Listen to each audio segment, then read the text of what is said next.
So let's begin. Please fold your palms and offer these prayers after me. Om Ajnanatimidandhasya Jnananjanashalakaya Chakshurunmilitam Yena Tasmai Shri Gurave Namaha. Jai Shri Krishna Chaitanya Prabhu Nityananda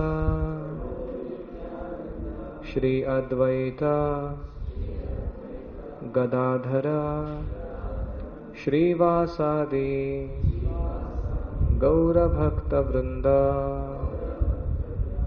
Hare Krishna Krishna Krishna Hare Hare Hare Rama Rama Rama Hare Hare.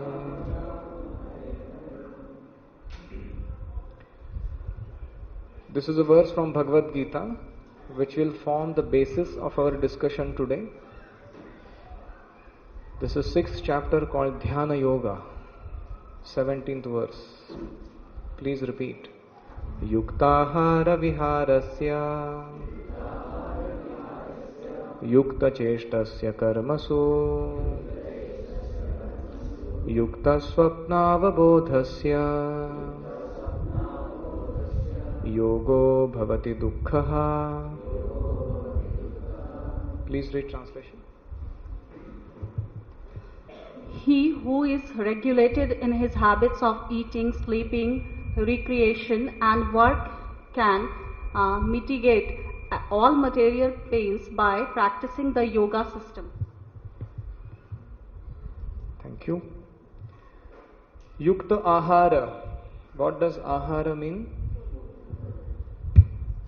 Ahara refers to the inputs that we give to our senses. Just like there is food for mouth, sound for ears, sight for eyes, touch for skin. These are all called ahara. Now, if you are not regulated, yukta means regulated. In the quantity of ahara that we give to our senses, we become miserable. There is a saying, Ati sarvatra varjate, right? Overdoing something is dangerous. So, that is called ahara. Yukta vihara. Vihara refers to recreation. Now, recreation often is misunderstood to mean watching TV, going for a movie, having a party. That is not the meaning of recreation. The term is recreate. In the course of our daily activities, we lose our physical, intellectual, emotional, spiritual capacities, reserves. They get depleted. We do so many activities. That energy is depleted. Now we give some time to recreate, to build that reserve back again, so that we can do more the next day. This is called as recreation. Think about it.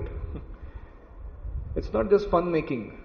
It is being serious about building our capacities, physical capacity, intellectual capacity, emotional capacity, and especially spiritual capacity.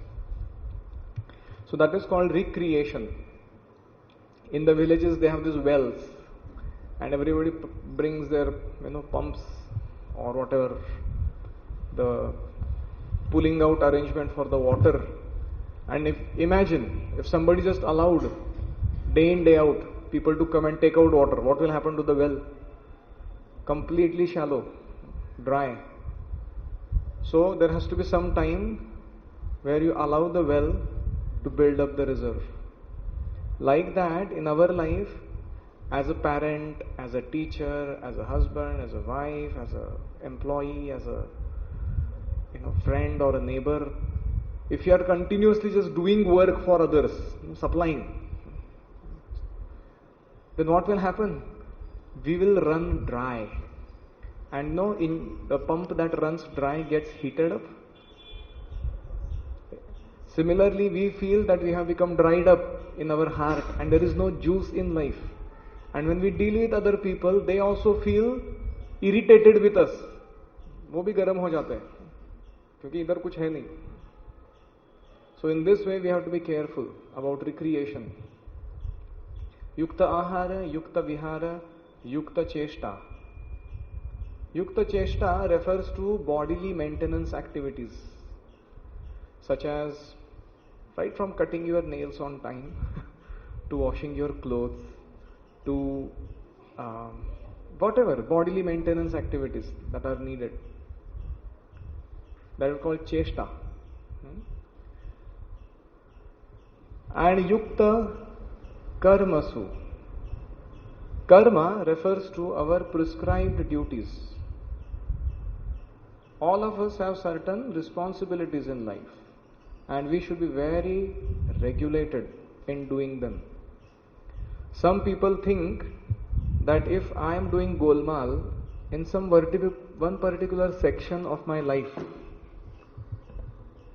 so what? Who is going to come to know? Anyways, other things are going on nicely. This is like saying, if you are cultivating a nice garden, in one corner of the garden, if you cultivate some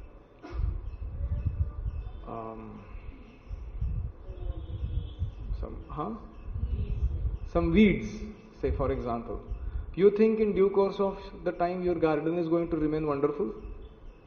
If you grow weeds in some corner, they will spread and choke up everything else that is growing elsewhere. Similarly, in our life, we have various duties to perform. We have a duty as a son or a daughter, we have duty as a parent, we have duty as a teacher, we have duty as a devotee of God. And if these are not performed properly and we are doing some golmaal in some department, even we have duty towards this body to maintain it properly. If we misuse some things, then it will affect everything else in our life. And it will happen in due course. So we cannot cut corners. We have to be very responsible. Yukta cheshta, yukta karma and yukta swapna avabodha. That refers to sleeping and wakefulness.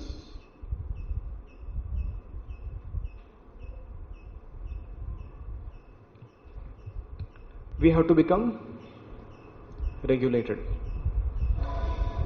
Now, what do you mean regulation? Regulation is in three levels. The time at which you do the activity, the quantity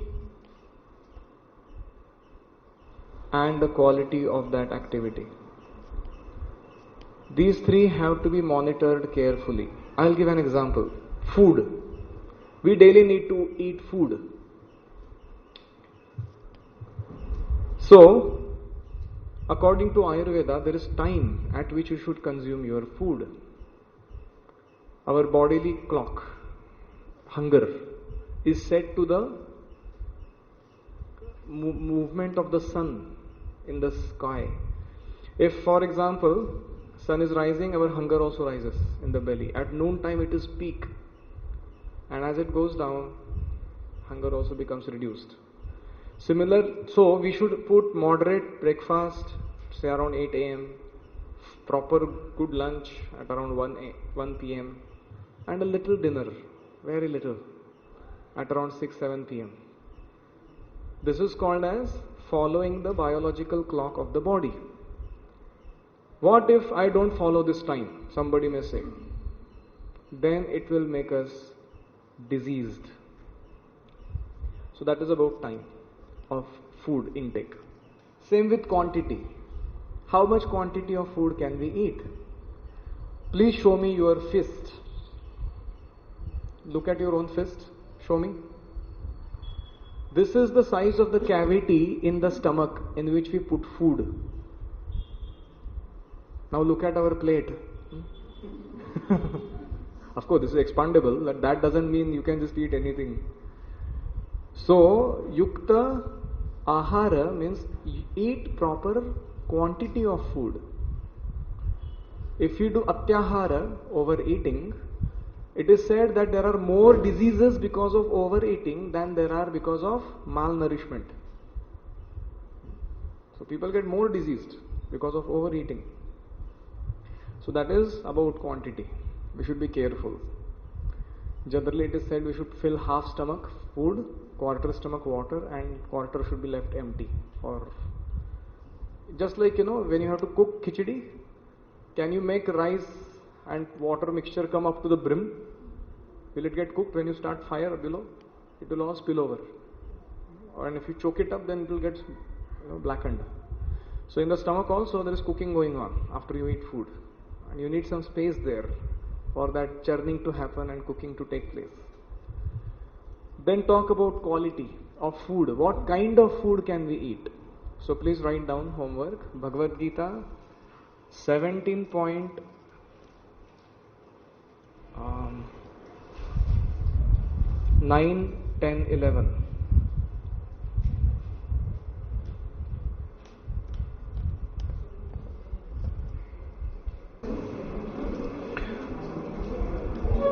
Okay, 17 point.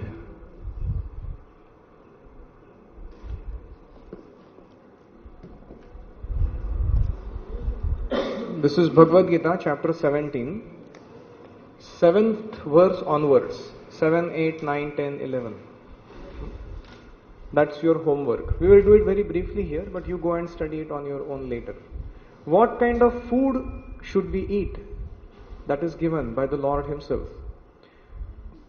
Scriptures are like the manuals for mankind. What are scriptures? If you buy some new bike or refrigerator and you operate it without the manual, what happens? It doesn't work sometimes. Then it can get choked.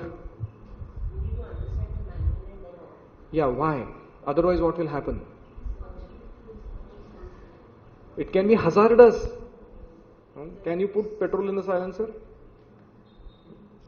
Just because you got a new bike. You can't do anything and everything. Similarly, this body is a machine and the soul is the driver in the body, and there is a manual given by God Himself. How this machine works? How should we operate it? If we don't follow the manual and we do anything and everything with our body, soon we will have a diseased, decaying, aging body, which is aging very rapidly, and we are becoming invalid. So that is how Bhagavad Gita teaches us what quality of food should we eat. So this is one verse which we will discuss, the others we will not. Please repeat. Ayusattva balarogya sukha priti vivardhanaha rasya snigdha sthira hrudya ahara satvika priyaha.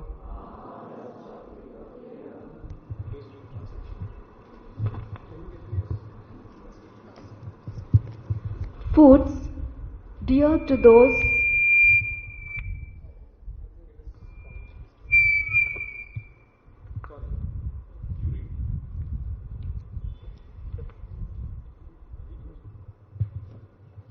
Foods dear to those in the mode of goodness increase the duration of life, purify one's existence and give strength, health, happiness and satisfaction.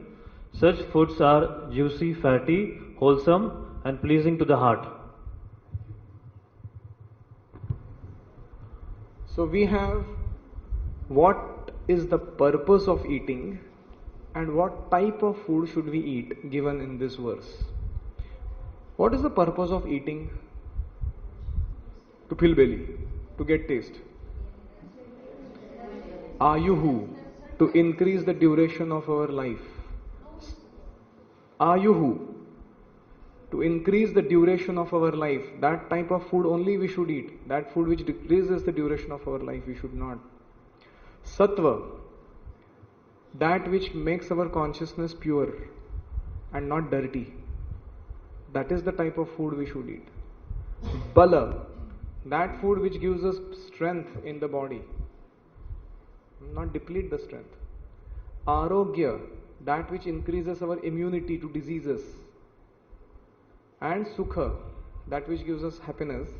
And Preeti Vivardhanaha. But purpose of food is also to exchange love.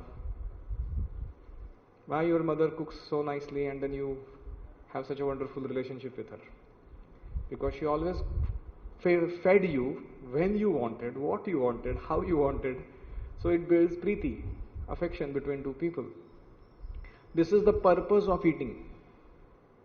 Relationship building, Ayu, Sattva, Bala, Arogya, etc. And what kind of food should you eat? Rasyaha, Snigdha, Sthira, Hrudya. That which is juicy. Snigdha means like ghee, for example. Snigdha, Sneha. Sthira, that which doesn't agitate your heart. And Hrudya, very pleasing. When you eat, you feel fulfilling in your heart. That type of food you should eat. Generally, fruits, vegetables, milk products, they come under this category. And grains, and not having too much spice added in them. This is called goodness, Sattva Gun food.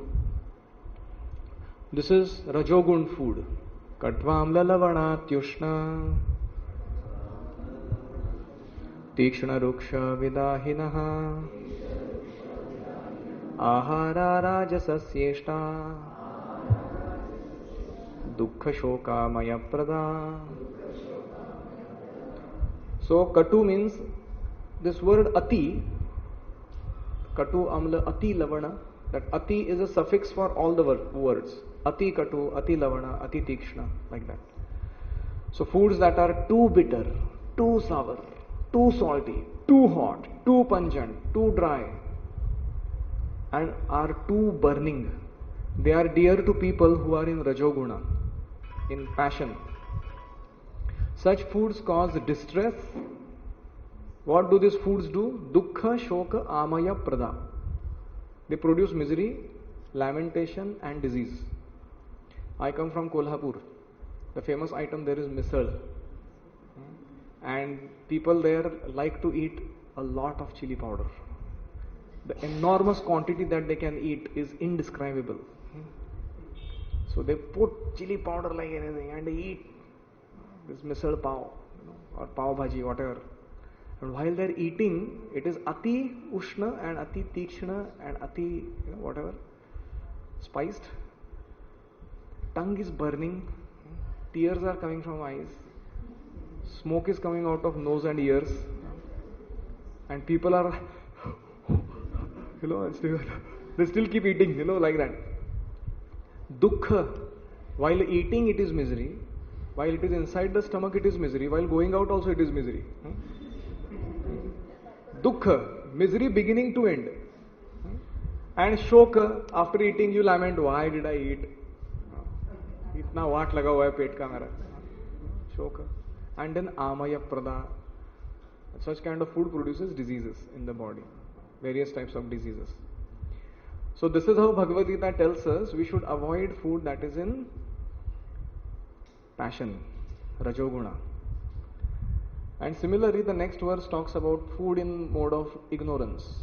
Food prepared more than 3 hours before, food that is tasteless, decomposed, putrid, and consisting of remnants of others, and untouchable things, is dear to those in the mode of darkness.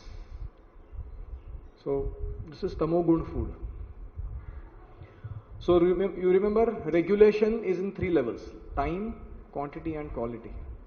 And we should clearly know about each item that we do in our life.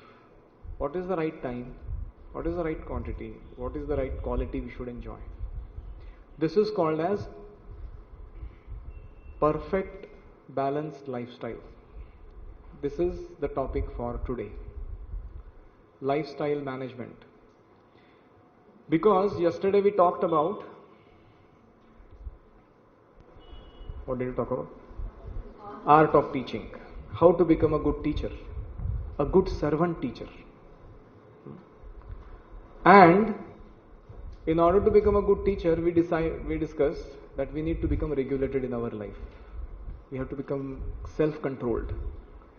If you don't become self-controlled, there is no scope for doing any good work for others. So therefore, today we are discussing how to develop this self-control in our life. How to become balanced, self-motivated, and especially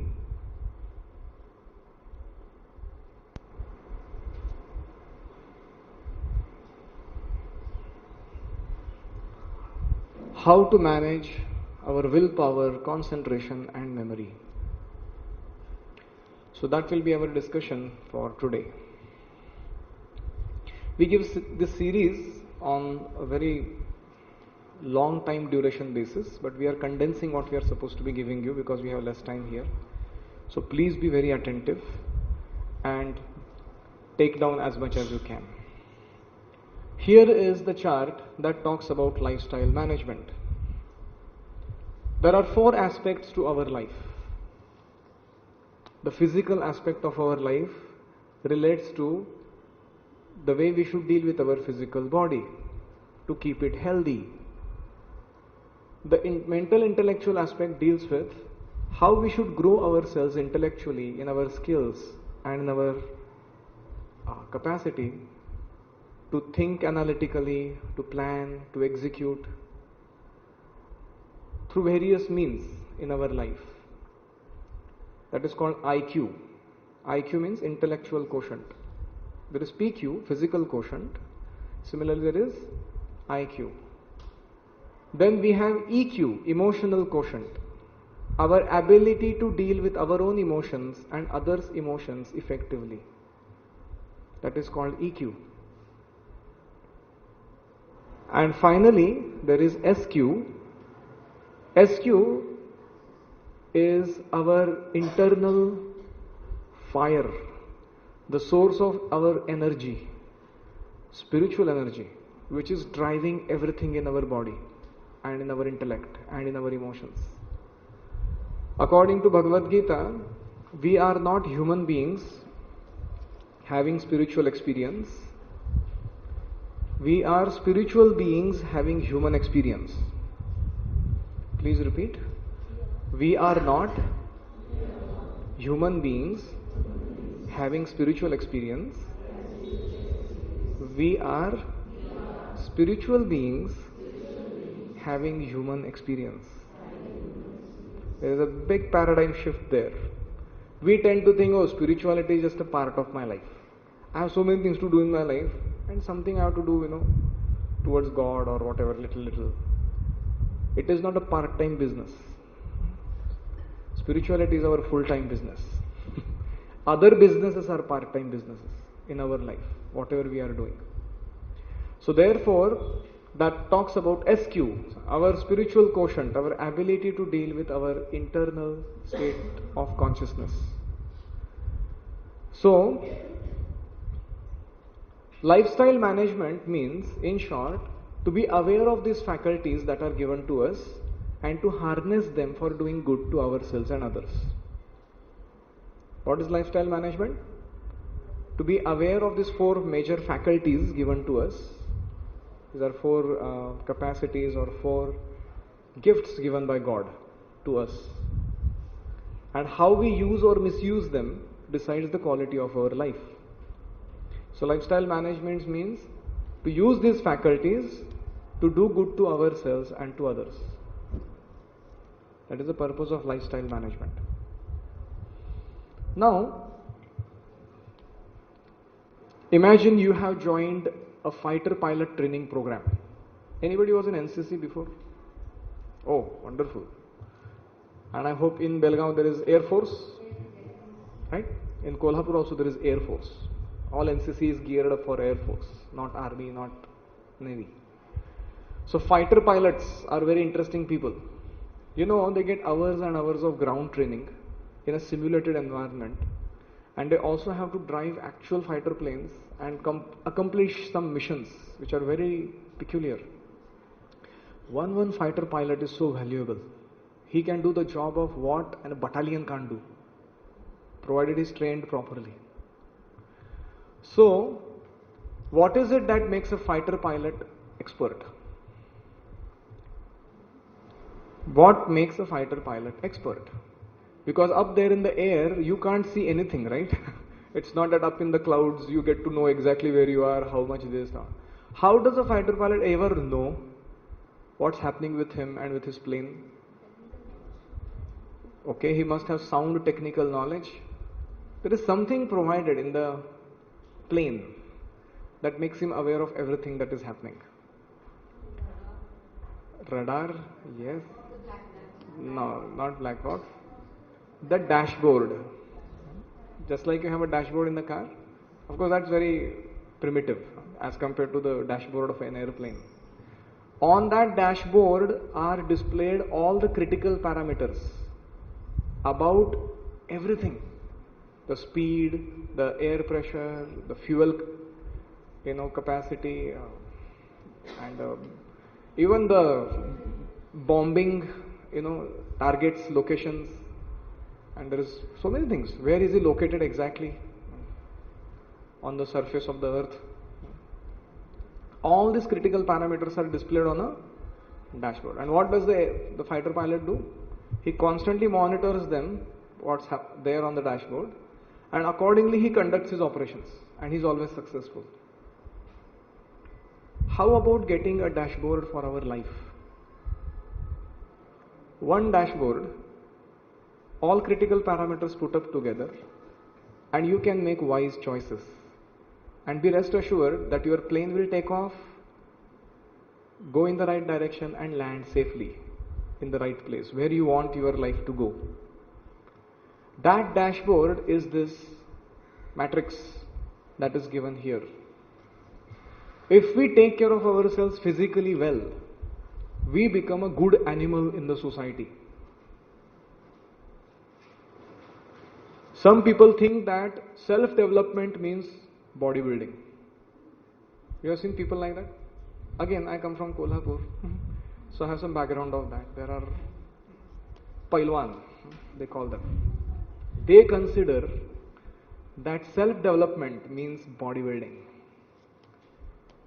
And they eat nicely, they sleep nicely, they exercise nicely, and they keep their maintenance, bodily maintenance pakka.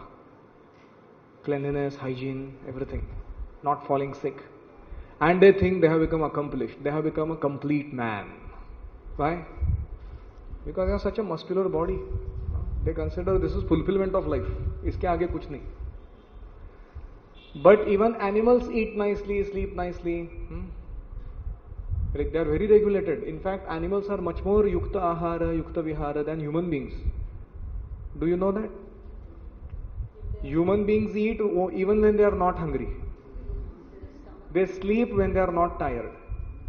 They mate when it is not proper season. And they defend for fun. Animals don't do that. Animals defend only when it is, uske life pe aa raha hai kuch to. Human beings take out a machine shooting gun and go and hunting, killing indiscriminately. For what? For fun.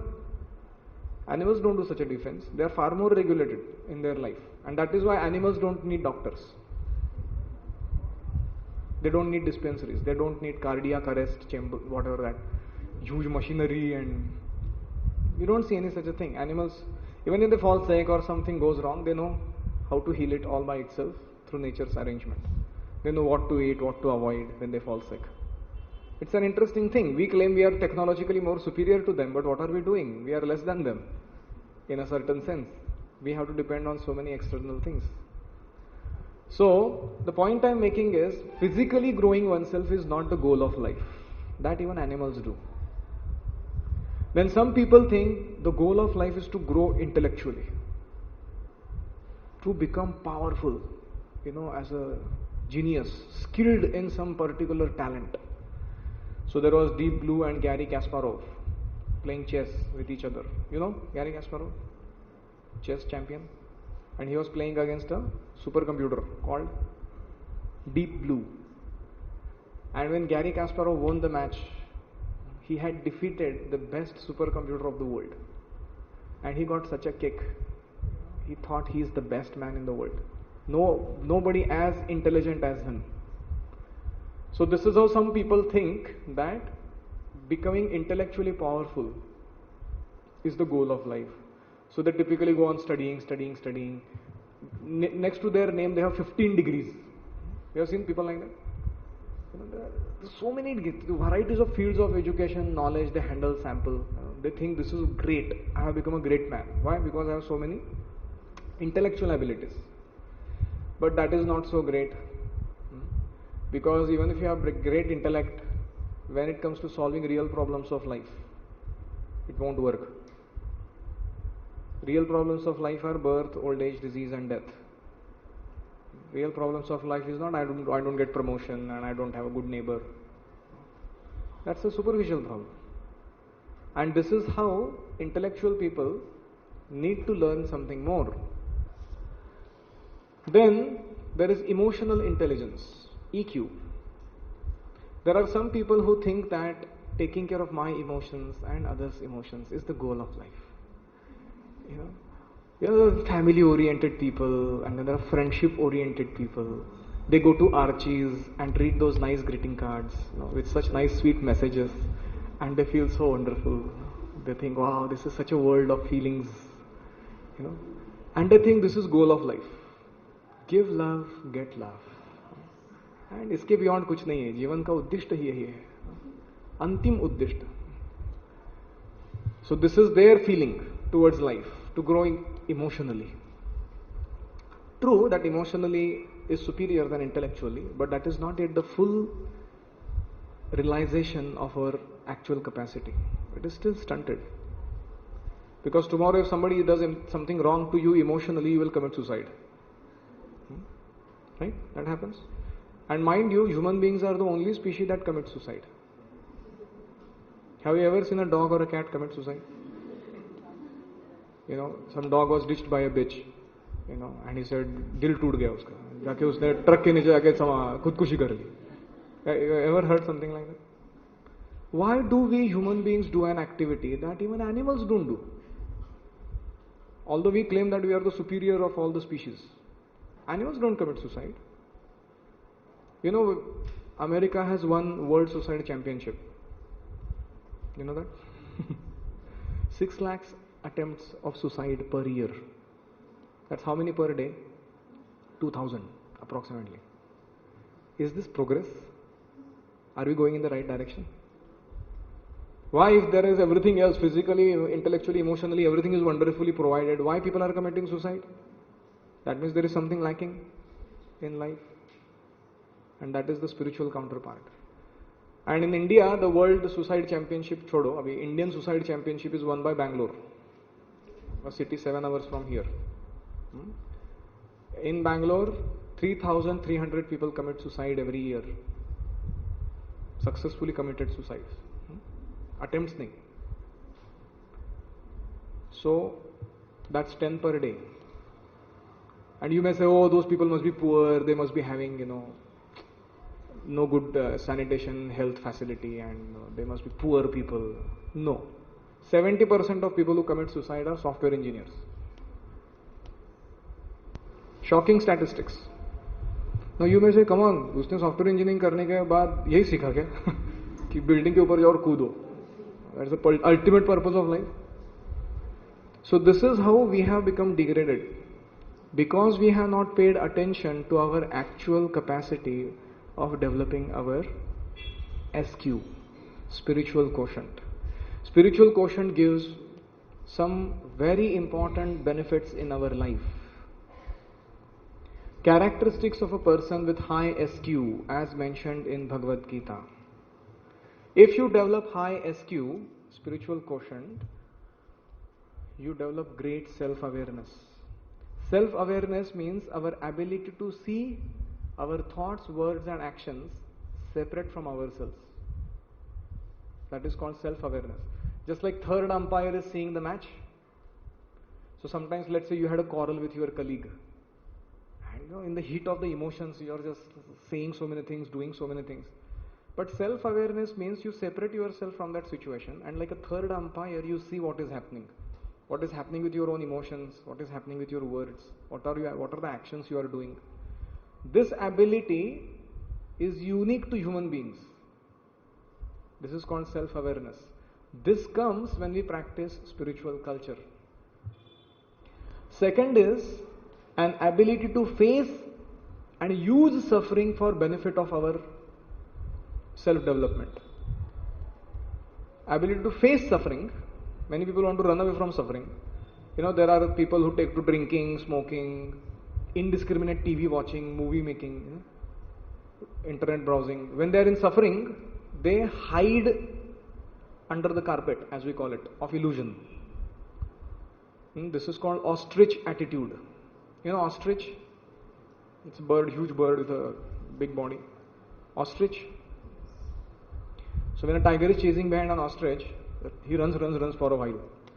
And then he sees that tiger is coming too close. So what does he do? He digs a hole in the ground, puts his head inside, covers it up, and he thinks no more tiger. उसका इतना बड़ा body है, वो पीछे से दिख रहा है सब टाइगर को.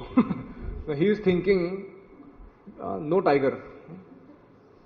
So these people who fall prey to addictions, alcoholism, smoking, indiscriminate TV and internet browsing, what are they? They have similar attitude, ostrich attitude. They are running away from real problems of life, not facing them, and simply hiding under the carpet of illusion and thinking there is no problem. There is a big problem and it is going to soon devour you if you don't do anything about it. So this kind of ability to face suffering comes when you practice spiritual culture. You don't run away from it. And you use suffering. It's an interesting term, to use suffering. What do you mean use suffering? How do you use suffering? Huh? Okay, to help beyond the need. How do you use suffering for yourself? Okay, don't perpetuate more misery to others.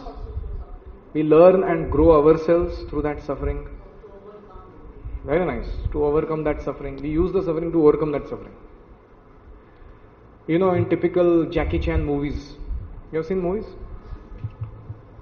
They show these three stages the hero undergoes. The pain stage,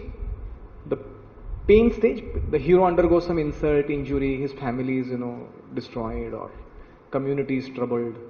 And then he gets this anger, revenge. And that time he is very helpless, he can't do anything. So then he starts searching, where is that guru who will train me to face all kinds of difficulties in life? So then he goes, 36 chamber of Shaolin or some place. And there he gets some martial art guru. And that guru starts training him. So that is the second stage in the movie. The pain stage, the preparation stage, in which the hero is learning under a guru how to tackle any and every situation in life. You have seen martial art movies? उसका training इतना खतरनाक रहता है, बहुत रगड़ के लेते उसको. Sometimes he's fumbling, foaming, fuming, still get up, do again. The guru really grills him, to get him trained. And finally this fellow, and finally when the preparation is over, there is a typical stage called performance zone.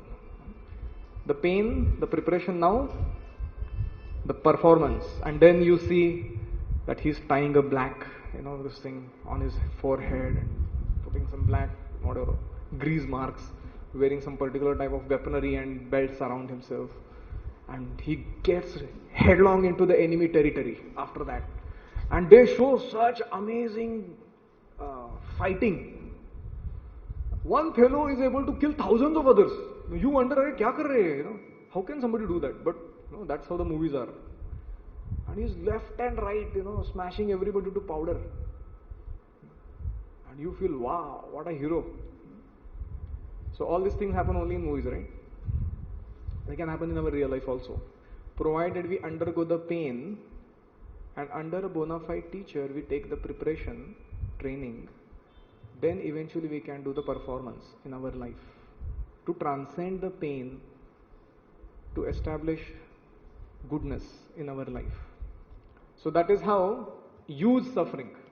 Another example, let's say you are a new batsman, you have not played cricket too much, and you go on the pitch, India-Pakistan match chal raha hai, and you are the batsman now, and I don't know now who are the fast bowlers of Pakistan. I knew 15 years ago there was one Wasim Akram. That fellow, his ball will come at 200 miles per hour. Can you imagine? And he will throw the ball, somebody who is a new batsman, he can't handle such a... You have seen people, they they do this, that, just somehow or other, let go that one over, without getting out. They think, wow, I'll be next one. So in this way, people who are not accustomed to handling difficulties in life, they become jittery. They think, ये क्या हो रहा है मेरे साथ? ऐसा क्यों आ रहा है सब? But those who are accomplished batsmen, those who have done nice net practice and they have got confidence, when a fast bowler comes, they become happy. You know why? Because the ball is already coming in so much speed, you have to just give it a direction. 6, 4, this, that. It's quick to handle. Why? Because they are very accomplished in that art. Similarly, the negative energy of a situation that is coming in our life, such as insult, some down performance, some critical comments, and whatever, we can use that energy for doing great score by training and practice. We need a teacher who can train us, and we need a rigorous spiritual practice in home. Then, when we do our homework properly, can we meet all exams in life properly? So that is why ability to face and use suffering properly. Next is ability to be inspired by a vision. This is another benefit of SQ. Many of us write down this question: what is the purpose of my life? What is that one thing I cannot not do? I'll repeat. What is the purpose of my life? And what is that one thing that I cannot not do? समझ रहे हो? ऐसा कौन सा चीज है जो किए बिना मैं रह ही नहीं सकता हूं? Do you know one such a thing in your life? Now don't tell me eating, sleeping. We don't want such a animalistic answer. This is a very deep question. There is a saying, there are two most significant days in your life. Number one, the day when you are born. That's most significant. Otherwise nothing will go further. And second, the best day of your life is the day when you get to know why you are born. When you exactly know the purpose, the vision, the goal towards which you are supposed to make a contribution in your life, is the day when you will become the best person you can be. But without that purpose, you will always keep saying, मेरे जीवन में कुछ meaning ही नहीं है, earth's नहीं है कहीं. Some people say like that, जीवन में कुछ juice ही नहीं बचा है, सब नीरस हो गया है. I'm just going through the daily routine motion like a robo. उठो, खाओ, नहाओ, गाड़ी चलाओ, स्कूल जाओ, पाट्या टाकणे काय म्हणतो, do some delivery of content dump on students and get scoldings, give scoldings, and then finally come back home and start cooking and feeding, and sleep, again get up, again. Like क्या चल रहा है जीवन? So those who feel unfulfilled are fit candidates. They can actually turn towards this SQ. So that is when you practice spiritual culture, you get inspired by some proper vision. You get to know for what purpose are you designed by God and how to fulfill that purpose. And that day is the greatest day of your life, when you get to know that. Then last but one, the ability to see connections between diverse things. Now we have given shloka numbers in bracket, so that's obvious that it's homework. You go home and study that. What does 2.41 mean? Second chapter, 41st verse of Bhagavad Gita. That's what it means. The ability to see connections between diverse things. Right now, we lead a very discrete life. Discrete meaning, अभी खाना हो गया, अभी सोना हो गया, अभी पढ़ाके हो गया, अभी थोड़ा टीवी देख के हो गया, and अभी थोड़ा relationship building हो गया. We see everything very discrete. We are not aware how everything that we are doing in a life is an indivisible whole. The same analogy of the garden making of your life. It's a complete whole. You cannot cultivate anything wrong anywhere. You have to lead a proper life in all directions. So one gets to start sensing that type of wholesomeness, connections, completeness of life when one practices spiritual culture. We don't see activities discretely, we see them in connection with each other. And lastly, a desire and capacity to cause as little harm as possible to others. It's called empathy. Empathy develops in the heart, which is the root of EQ, emotional quotient. Empathy means ability to deal with our and others' emotions properly. And that ability comes by practice of spiritual culture. So I think we discussed a lot. We need to just summarize a little. We began our session by telling you that having learnt about teaching as a service, we need to develop self-control to do that service properly. The best way to develop self-control is to have a dashboard of our life on which all the critical parameters of our life are noted down, and we regularly monitor them so that we are going in the right direction. And one such critical parameter is SQ, spiritual quotient. Of course there is PQ, IQ, EQ, but even more important is SQ. It is the driving fuel of our life. If you are not taking care of that aspect, we can never have a successful lifestyle management. And we gave some glimpses of how Bhagavad Gita as a scripture is a wonderful manual. This manual helps us to make wise choices, whether it is our food that we eat or the contribution we are supposed to make in the society. Everything is given in this manual. So we should regularly study the manual and conduct ourselves accordingly. Till now, do you have any questions?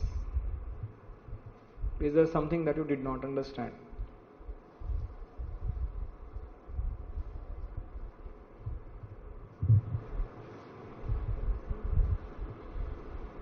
Any comments or questions?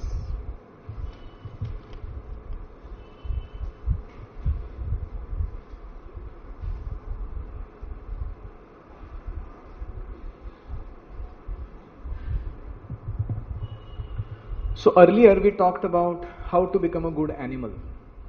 Sorry, how to develop PQ.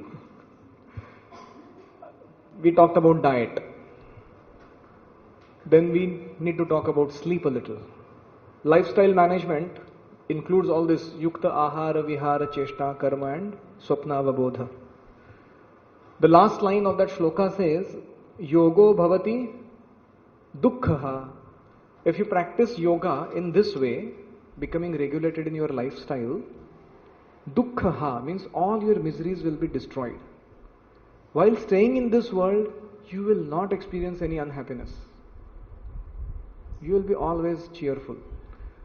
So these items, we have just put them back into this format. What do you mean yukta ahara, yukta vihara, yukta cheshta, yukta karma, etc. So how much sleep can we have? Now some people sleep 10 hours, 15 hours, Yeah. So 8 hours is max. 6 is best. If you are really inspired by a purpose in your life, you won't spend too much time sleeping. But you don't have to drastically make changes like that. If you are currently sleeping 8 hours, fine. But don't sleep more than that. You gradually, shift towards simpler. Now we'll talk about it. The right time to sleep according to Ayurveda is between 9 p.m. to 3 a.m. Wow. Some bitter truth. Truth is always bitter. So I'll explain what this means. This means the rest that you get between 9 to 12 at night is equivalent of 6 hours recuperation, 6 hours recreation that body does. The rest you get between 12 to 3 gives you 3 hours of recreation. And the rest you have between 3 to 6, that time mind comes in Swapnavastha. From Sushupti, deep sleep, mind comes to Swapna. Your dreams start after 3 o'clock. Then the rest reduces, the recreation becomes half. So you get only 1.5 hours rest in 3 hours. And if you sleep after 6 o'clock in the morning, sorry to say, you reduce your lifespan. आपका आयु कम हो जाता है. आयु में से कमा, पहले ऐसा तो बोला नहीं था किसी ने हमको.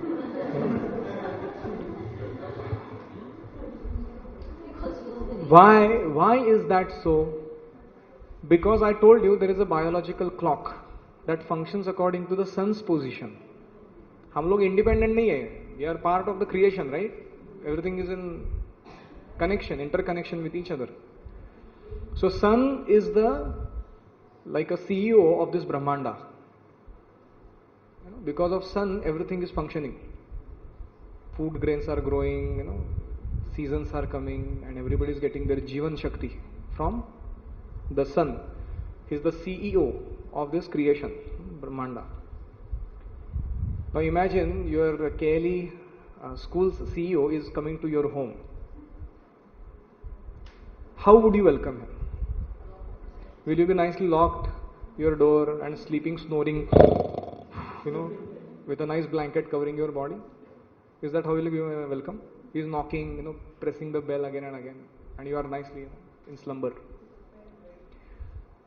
Because you are being maintained by him, you show respect towards him. Right?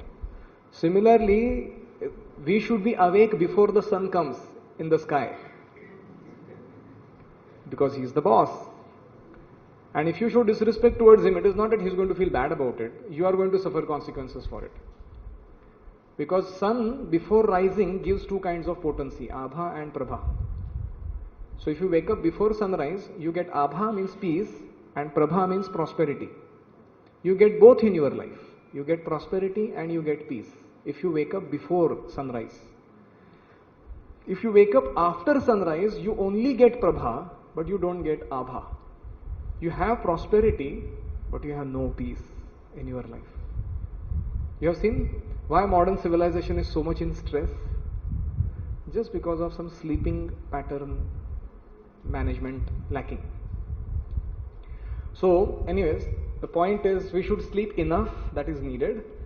And now you may say, currently I am waking up at 8 o'clock, sir. Where is the question of all this, 9 to 3 business? Many people, they come from office at 9 and True. So I am going to make it practical for you. And first of all, let me tell you the truth. Then let me make it practical.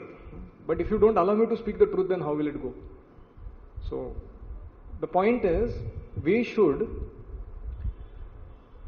shift our clock by half an hour in a month. Which means if you are currently sleeping at 11:30 in the night and you are waking up at 7:30, you shift it by 11 and 7 for next 1 month. And you remember yesterday's formula, half an hour a day, 2 hours a week and 10 days a year. You have to do good to yourself. So that half an hour you will get. Especially morning, nobody wakes up and so they don't disturb you. That's an interesting time to be with yourself. So you give some half an hour time. So do that for 1 month. Then after that again shift half an hour. So you make it 10:30 and 6:30.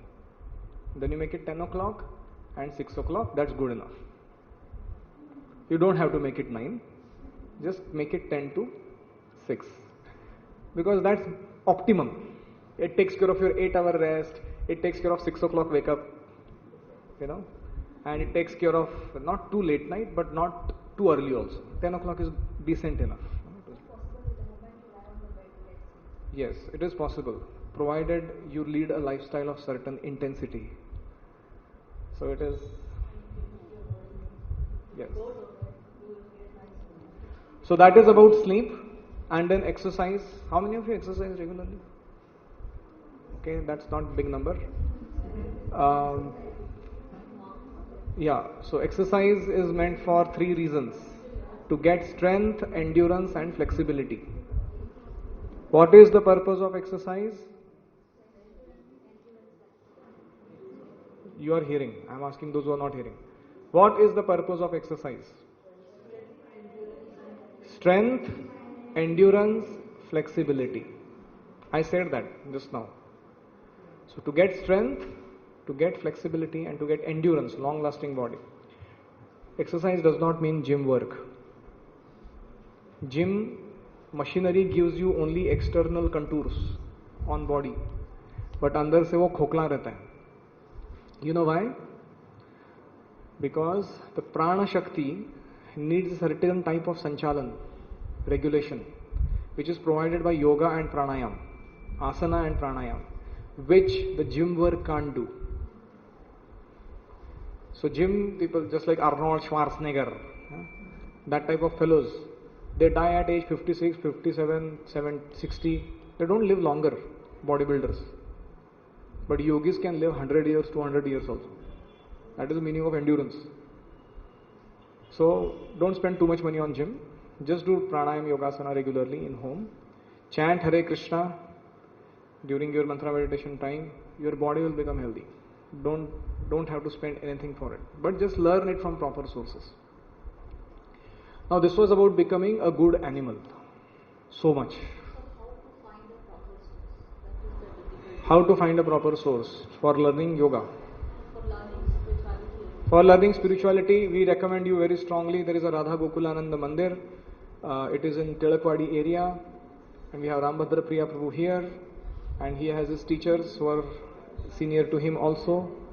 Please come and visit the temple, meet them, hear from them, associate with them, ask your questions to them, get all doubts clear, and have, as I called you, after the pain zone, the preparation zone started, so that you can do performance. If you don't agree with your guru on the certain terms of knowledge, what should you do? You should humbly submit to the guru and ask them relevant questions. You are saying like this, but I think it like that. How am I to understand that this is truth? That's what Arjuna does every time in Bhagavad Gita. Krishna says something, I gave this knowledge to sun god Vivaswan some 2 million years before. And Arjuna says, you are my contemporary. We are born together. And how you gave this 2 million years back to sun god? So Arjuna doesn't blindly accept anything. And then Krishna gives an explanation. So that is how it should go. It is not blind surrender. It is inquiry and submission going hand in hand. What Bhakti says that when you surrender, you shouldn't think with your this, pray. You should be submissive. Okay, just repeat this statement after me. We don't have to surrender our intelligence. Say, we don't have to surrender our intelligence. We have to surrender with our intelligence. So there are differences. Spirituality is not blind following. It is not that your guru will say anything and everything and you have to accept. But at the same time, you first adopt the practice, see the transformation it does. When you get convictions, you do more.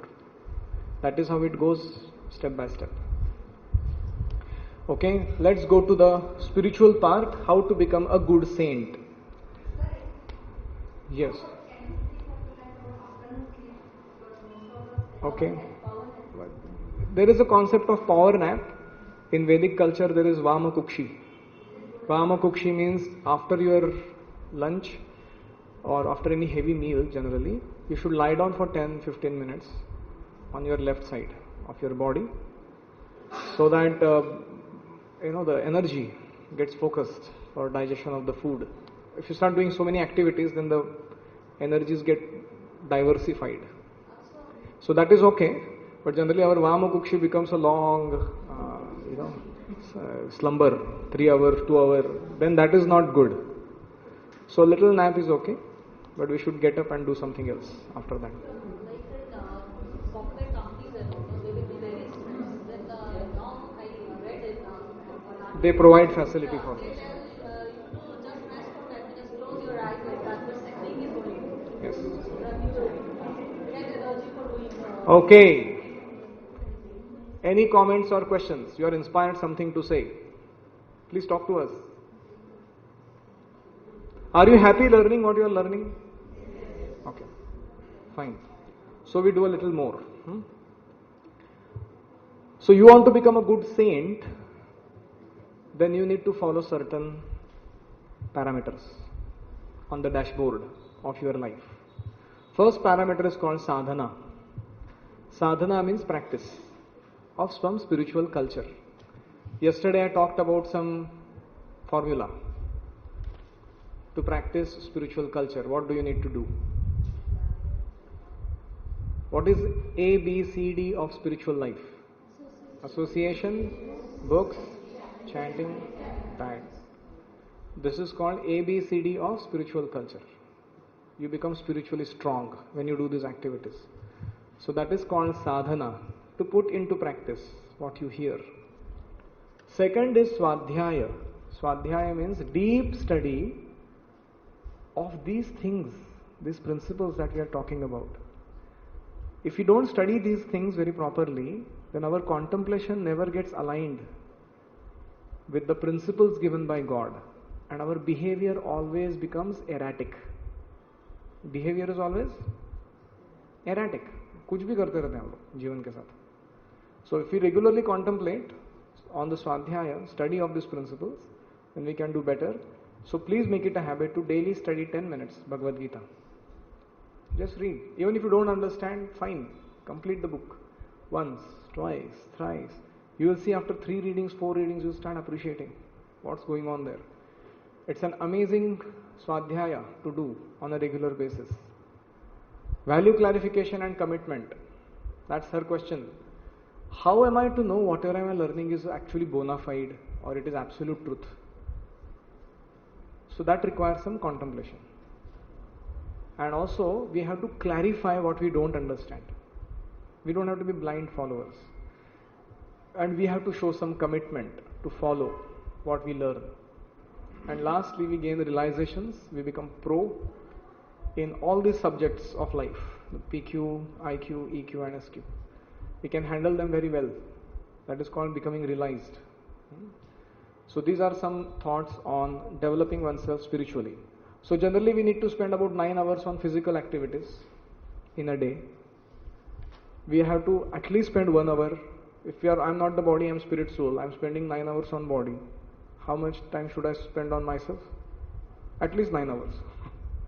But we are saying at least spend 1 hour in a day, in which you do those things. And then we have mental, intellectual things to do. A lot of our time goes with our occupational duty, such as job. That's 8 to 10 hours. And in that we can do further things: reading, writing, planning, visualizing, skill development and occupational duty. So that takes about 8 to 10 hours of a day, including travel. And finally we have about 2-3 hours left for social emotional activities, dealing with our family members, friends and whatever needed in that regard. So this is a 24 hours duration being divided into those 4 quadrants. How we can do better. But there should be time for everything to do. We should know the time, the quality and the quantity of every item, so that we can lead a balanced life. And like a dashboard is constantly monitored by a fighter pilot, we should constantly monitor this dashboard of our life to land safely and to fly in the right direction. Our life should be going in the right direction. So we end here. Any comments or questions? So where are the printouts?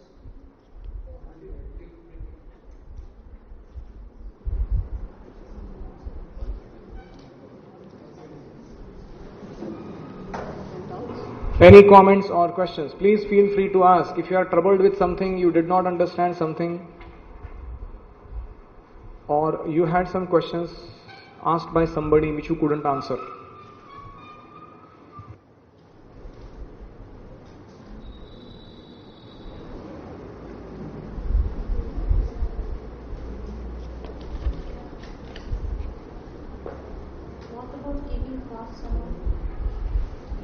Her question is regarding keeping fasts, Ekadashi or etc. Upavas.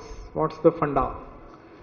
What is the thought behind it?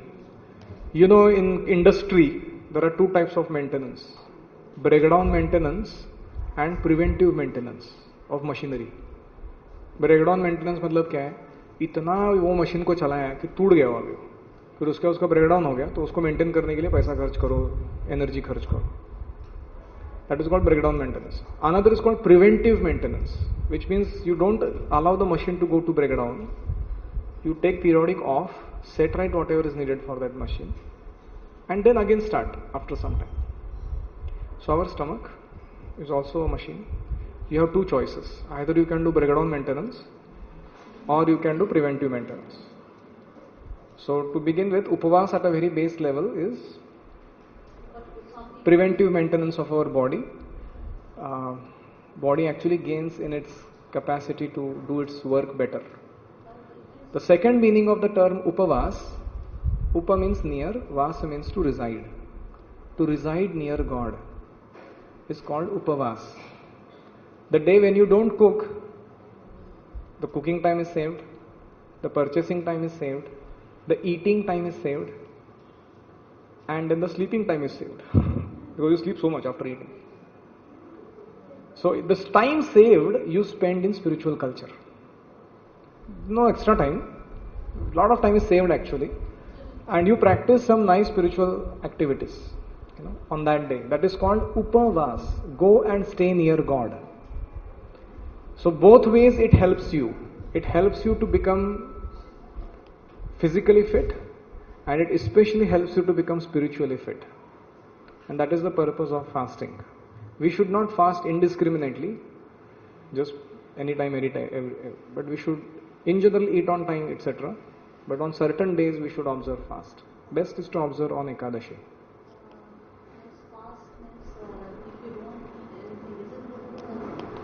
If you don't at all eat anything, is it good for health? It depends on your health. For some people it is good. For some people they can't take it. So they do minimal, what they need to maintain the body. So it is nothing like sacrifice or something. Like you No. sacrifice food, God will be pleased with you. Nothing like that. You don't have to torture your body to please God.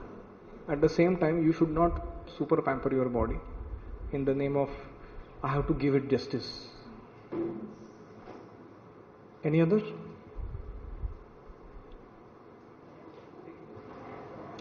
Okay, so please sit erect. We will do some exercise of mantra meditation. Before that, I would like to give you a brief on how does that work. So you remember this statement? We are not human beings with a spiritual experience. We are spiritual beings with a human experience.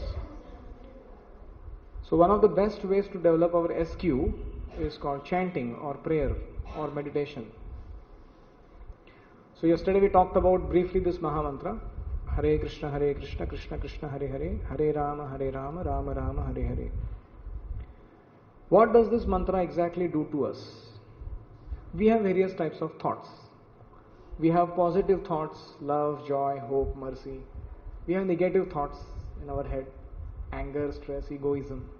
We have necessary thoughts about our work, routine. And we have waste thoughts.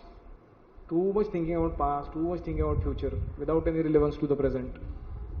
Either shake chilli or, I don't know what to call it. Thinking too much about the past. So what does mantra meditation do? It helps build your positive thoughts. It helps reduce your negative thoughts. It assists your necessary thoughts to put them into proper channel, and it eliminates your waste thoughts in life. So, this practice of focusing the mind on the positivity can be very nicely assisted by mantra meditation. How many of you heard this GIGO principle in computer? What is GIGO? Garbage in, garbage out. So similarly, if we are our eyes, nose, ears, skin, tongue, we put positivity in our body. What happens? Positivity comes out. Through our eyes, nose, ears, skin, tongue, mind, we add negativity. What happens? Negativity comes out. So this is called Gigo principle. So mantra meditation helps build proper positive mental attitude. Man means mind, tra means to deliver or to uplift or to purify or to control the mind. That's why mantra, manaha trayate. Now you may say, what does that do? Freedom from negative emotions, eliminates distractions, gives focus in life and grants peace, satisfaction and happiness. Not only you should practice, you should tell everyone, including your children and students, should also daily practice. You will see a considerable change in their attitudes and behaviors once they start practicing mantra meditation. So here are some people all over the world who chant Hare Krishna and have been benefited by it. This is Jean-Claude Halichet, youngest director of 3M Incorporation France. You know 3M, stationery producing company? So he's their director. Everything started happening for me when I began chanting Hare Krishna. This is Albert Brush Ford, owner of Ford Motor Company. His name is Ambarish Das. Chanting Hare Krishna has made a tremendous impact in my life. Andy Desai. I have been chanting Hare Krishna for many years and I have never found anything more pleasurable. By nature, we are all pleasure seeking. Who are we? Pleasure seeking. We are constantly seeking pleasure. But our halat, situation, is like that of a musk deer, Kasturi Mruga, who has Kasturi in his navel and he's searching everywhere in the jungle where that fragrance is coming from. And finally he pathetically dies one day, not coming to know it is coming from his own navel. Similarly, there is a fountain of joy in our heart. When we cultivate spiritual practices, that spiritual energy that springs forth from our soul, that nourishes our entire being, which is the actual joy of our heart. We are searching it outside in various objects, in people, in gadgets and activities and events, not knowing where is the pleasure. The pleasure is within. So this mantra meditation, from Bahirmukh, it makes us Antarmukh. Bahirmukh means we are too extrovert. And Antarmukh means we become thoughtfully inward in our consciousness. So that is the source of pleasure when you start chanting. Rishikesh Mafatlal. Chanting Hare Krishna has helped me face all the ups and downs in my life with a great confidence and peace of mind. We all have ups and downs, right? Is there anybody who has not undergone any ups and downs so far? Oh, interesting. Then mantra is for you, huh? So mantra meditation, it stabilizes your consciousness. It acts like a consciousness stabilizer. I hope some electronics guys are here. They understand what is stabilizer. So if you have too many, ups and downs going on, consciousness get disturbed. You chant mantra meditation, equipoised.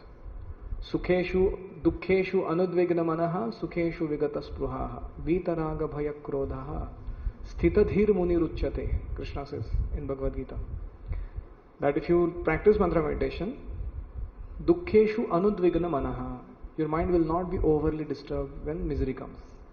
Sukheshu vigata spruhaha, when material happiness comes, you will not become too hyper elevated and lose track of your goal of life.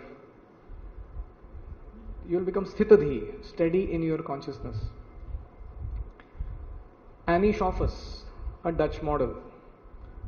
She is there on the Vogue magazine cover page when she was a model. Later on she became a devotee, Hare Krishna. There she is with her husband and son near Eiffel Tower in France, in Prabhat Feri, chanting Hare Krishna on the streets of Paris. Chanting helped me give up bad habits. It changed my vision of things. All of us have bad habits, some small and some big. We are struggling to give them up. One sample example is waking up late, or sometimes lying a little here and there, or eating nails, or sometimes being very envious of others' progress. We have such habits. It's very difficult to overcome them. Of course, what to speak of alcoholism, drug addiction, smoking, drinking. Very terrible habits. But if you start mantra meditation, it helps you elevate your consciousness beyond matter. Your addiction for matters is over. And you relish spiritual joy, which helps you change the vision of things. Another one. By chanting Hare Krishna, I feel tremendous happiness. Marco Ferrini, Italy's top furniture designer. Chanting makes me feel close to God. This mantra, Hare Krishna, and the Supreme Lord, Radha and Krishna, the Nam and the Nami, the person whose name and the personality are identical. By associating with the name of God, we associate with God Himself. This is not the case with material sound vibrations. If you are thirsty and you start chanting Coca-Cola, Coca-Cola, Coca-Cola, Coca-Cola, Coca-Cola, you think your thirst is going to get quenched? Because the name Coca-Cola and the object Coca-Cola are two different things. They are relative. But when you chant Hare Krishna, the name Radha Krishna, Hare is Radha and Krishna, and the persons Radha Krishna, they are identical. And because of that, you directly associate with God when you chant this mantra. This is David Brian Wolf, Master of Social Service Program at Florida State University. This is an interesting slide. People ask for scientific evidence. Is there any scientific evidence that chanting helps us in our life? So here is a PhD holder from American University who has done research for studying the effects of Hare Krishna mantra on stress of people. Mahamantra significantly reduces stress, depression and mode of ignorance, and it considerably increases mode of goodness. So, there is a document which we are going to give you soon. In this, towards the end, there is a section how to develop willpower, and in that we mention about simple mantra meditation technique. In that we have actually quoted the scientific research done on the correlationship between chanting Hare Krishna and the mental states of people, how it overcomes depression, stress, etc. Yes.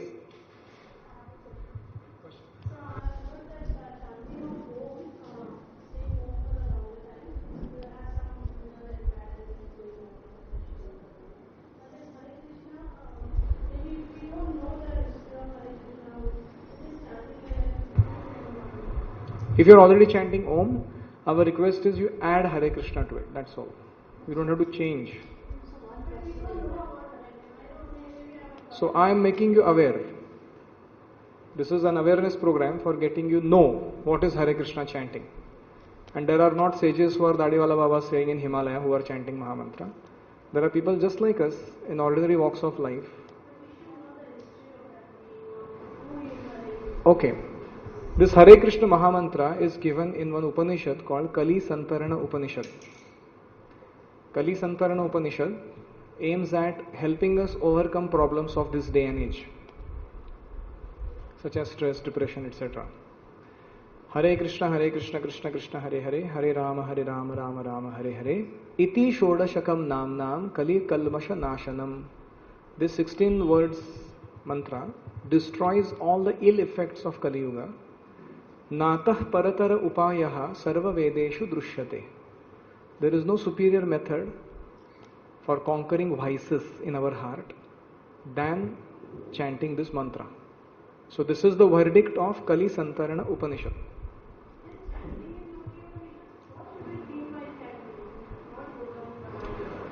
So this Hare Krishna mantra was propagated far and wide by one personality who is called Chaitanya Mahaprabhu.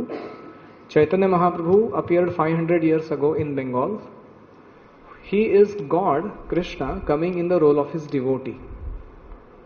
And he popularized this Sankirtan or congregational chanting of Hare Krishna mantra all over this planet. So he is the founder of this Sankirtan movement, and that is where the Hare Krishna mantra is being propagated. But it is already given in the Vedas for many, many years. So it's a bona fide mantra. Yes, we are going to right now do it. At that time I'll also explain you the procedure for chanting.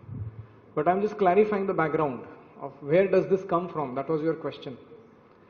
So, yes. What she is trying to ask, people from a different community, like Hindu people believe in Krishna like that, no? But like from different community people, Yes. they don't believe.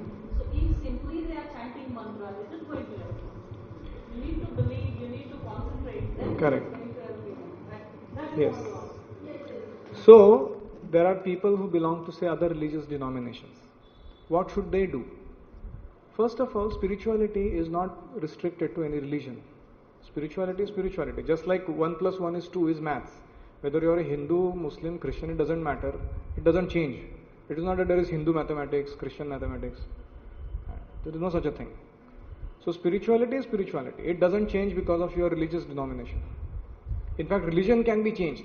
One can convert from this religion to that religion. But spirituality cannot be changed because it is the intrinsic nature of the soul. That is why it is called dharma. Because God is ultimately one.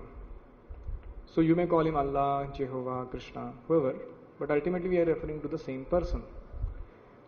But why do we practice spiritual culture the way we are prescribing here? Is because these practices include and surpass the benefits offered by all other practices. And that's why people who are Christians, Muslims, even so-called other Hindus or whatever, all over the world are practicing this culture and feeling benefited by it. So as far as somebody having a reservation regarding chanting Hare Krishna, it is not that we are making it compulsory.